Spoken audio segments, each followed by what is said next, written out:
G'day mate, 40 here, getting ready for Shabbat. Did you ever read the novel Middlemarch? The main character in it is called Dorothea Brooke, and she's a beautiful young woman, and she has a great soul, and she has big, generous plans, and she likes to spend her spare time in a very similar way to how I like to spend my spare time, right?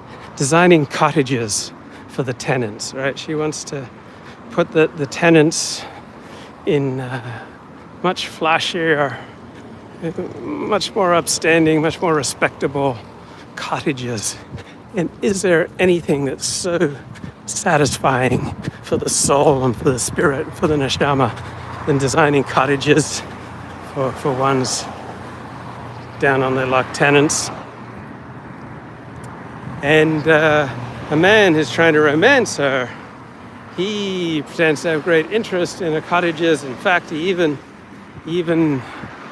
makes plans to put them into effect.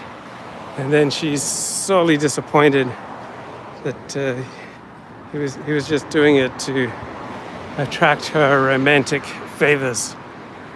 Good old cottages. What a wonderful thing it is to design cottages. Anyway, I noticed a lot of upper middle class men that I know fund interesting diversions, maybe even exciting or rewarding or fulfilling diversions for their wives so that they can feel independent, right? They get to feel independent because their husband subsidizes their cafe, their restaurant, their yoga teaching, their novel writing, their professorship, their Alexander Technique class. They're working as an activist or as a rabbi or a human rights scholar or a specialist in international humanitarian law. So these upper middle class men, they understand happy wife, happy life, and they have the means to subsidize wives. And so they provide for their wives the money that's necessary so that they have an interesting diversion. Aside from looking after the kids and looking after the husband, she gets to have her own independent identity with her own jewelry design business. Or maybe she's working on becoming a thought leader. Maybe she has a little psychotherapy practice. And human rights activism and international humanitarian law is kind of like Dorothea Brooke designing cottages for the poor peasants. Right? The whole focus of international humanitarian law and human rights is on helpless victims, right? There's nothing more exciting than helpless victims. And so thousands of women occupy themselves in these professions, in addition to thousands of very womanly men doing the equivalent of Dorothea Brooke designing cottages for poor helpless victim tenants. And it's just a major fact of life among the upper middle classes, maybe even the upper classes, where the wife gets this independent endeavor written off by her husband.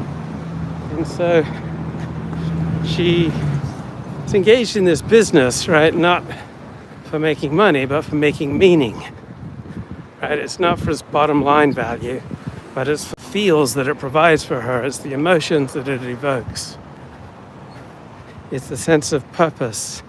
It's the status and prestige. So if she was interested in being useful, then she could find many volunteer activities. And this is what American women used to do, that they would, volunteer. They'd get together and take care of the poor and the homeless and the sick, and like highly worthy endeavors. But if she wants prestige and doesn't want to get her hands dirty and wants to feel like she's changing the world, but is engaged in something that's essentially a delusional and utopian enterprise that makes no difference in the real world, and it's not really going to get you into any trouble or difficulty in the real world, then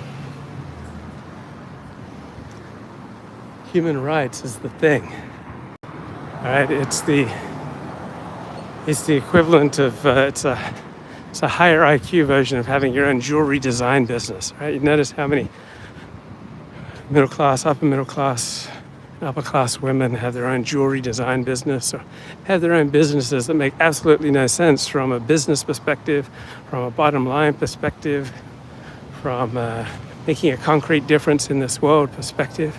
But it's just like